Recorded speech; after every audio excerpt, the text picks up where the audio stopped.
शाळेत ही कविता कुणाकुणाला शिकायला होती नक्की कमेंट करा. शेतामधी माझी खोप, तिला बोराटीची झाप, तिथं राबतो कष्ट तो माझा शेतकरी बाप.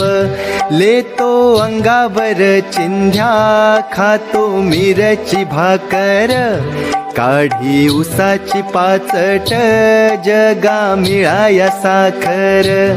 काटा त्याच्याच कापाई, त्यानं काय केलं पाप, तिथं राबतो कष्ट तो माझा शेतकरी बाप. माझा बाप शेतकरी, उभ्या जगाचा पोशिंदा, त्याच्या भाळी लिहिलेला रात दिस कामधंदा. Download ShareChat.